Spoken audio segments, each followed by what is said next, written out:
4월 9일 화요일 1일 말씀 묵상의 본문은 베드로후서 1장 20절, 21절 두 절의 말씀입니다.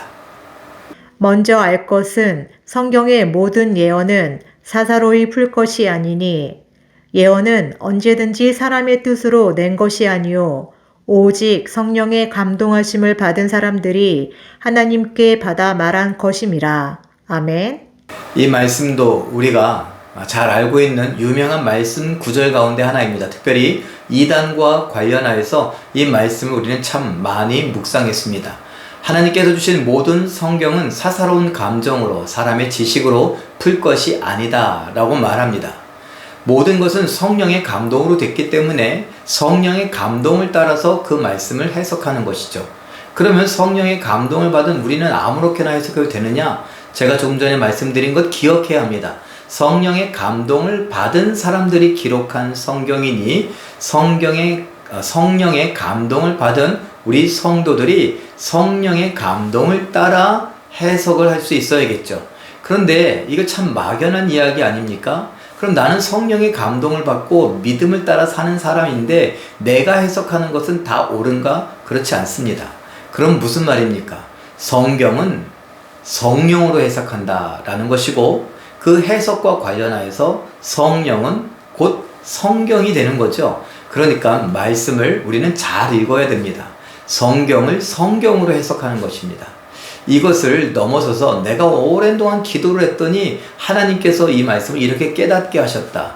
예, 그럴 수 있습니다. 그렇지만 그것이 성경에 비추어 봐서 다시 한번 해석했을 때 그것이 맞는가를 확인해야 됩니다.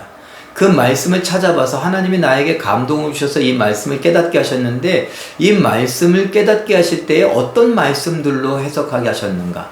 이런 생각을 한 번 더 해봐야 됩니다. 만약에 하나님께서 이렇게 주셨다면 하나님 이왕이면 말씀을 통해서 내가 이 말씀을 볼 수 있게 해주십시오. 저는 그렇게 배웠습니다. 하나님께서 성령을 통하여 나를 깨닫게 하시지만 이 성령으로 성경이 기록되었으니 성경을 통해 성경을 해석하는 것을 알게 하옵소서. 다시 한번 기도하고 하나님의 응답을 구할 수 있어야 합니다. 그래서 사실은 우리가 큐티라고 하는 것 참 중요한 일이지만 그 큐티라고 하는 것이 사실은 위험할 수도 있습니다. 내가 늘 말씀을 묵상하는데 말씀을 말씀으로 해석을 하면 참 좋겠지만 그날의 감정이라든가 그날의 여러 가지 상황에 따라 말씀을 해석하곤 하는 경향이 있기 때문에 참 위험하다라는 것이죠. 이것이 너무 주장되어지고 강조되어져서 이단들도 자기의 생각을 논리적으로 막 이야기하는데 그건 자기의 논리죠. 성경의 논리, 성령의 논리가 아닙니다. 그러다 보니 잘못된 길로 빠지는 거죠. 이단은요.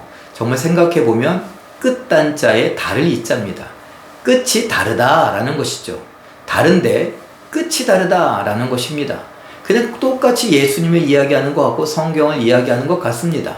성경 이것저것을 말하곤 합니다. 그런데 그것이 예수 그리스도께로 가는 것이 아니라 자기 자신에게, 교주에게, 또 다른 사람에게 간다는 것이 문제가 되는 거죠. 신천지가 그렇고 여호와의 증인들이 그렇고 구원파 이런 사람들이 그렇습니다.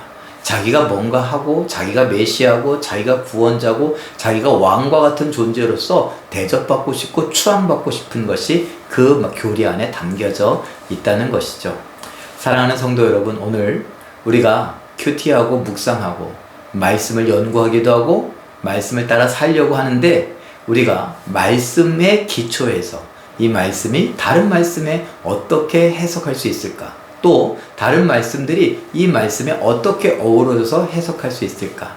이런 것들이 필요합니다. 그래서 교역자들이 그 일을 감당하는 것이죠. 교역자들이 잘났다라는 것이 아닙니다. 교역자들은 뭐 성령 충만하다 이런 말을 하는 것이 아닙니다. 성경을 성경으로 풀기 위해서 열심히 연구하고 노력하는 자들이죠. 그러니 우리 성도들과 함께 서로 사랑하면서 이렇게 말씀을 연구하고 말씀을 나누고 가르치고 하는 것을 또 아멘으로 받고 또 이렇게 따라가려고 애써가는 것. 교육자들도 실수할 수 있습니다. 말씀을 잘못 볼 수 있는 거죠. 그럴 때 어떻게 해야 됩니까? 우리 성도들이 깨어 있으면 됩니다. 말씀을 잘 연구하면 됩니다. 잘 읽으면 됩니다. 그 말씀이 이 말씀이 아닌 것 같은데요? 라고 하면 질문할 수 있어야 됩니다. 그런데 교육자들은 그 말씀을 받고 제가 실수한 부분이 있습니다. 제가 이걸 착각했습니다. 잘못 봤습니다. 라고 시인하면 되고 다시 수정하고 교정하면 되는 것이죠.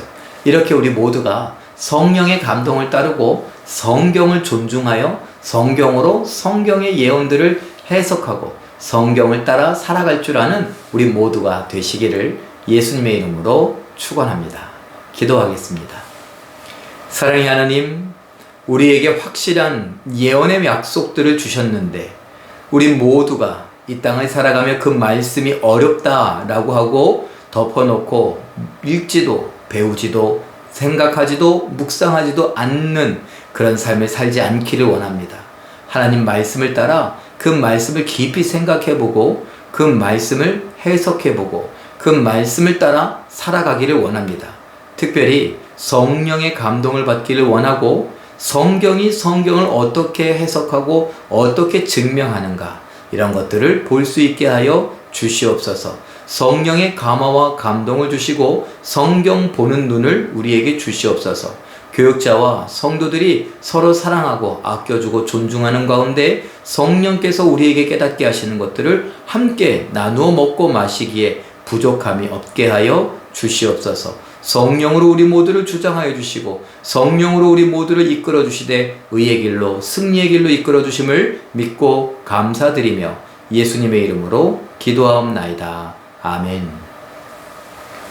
잠깐 기도하실 때에 재림과 심판, 부활과 구원에 대한 예언을 개인적인 생각으로 풀고 설명하려는 이단 사이비에 속지 않게 하옵소서 이렇게 기도하시고 오늘도 말씀과 기도로 멋지게 승리하시는 기적의 주인공들 다 되시길 예수님의 이름으로 축원합니다.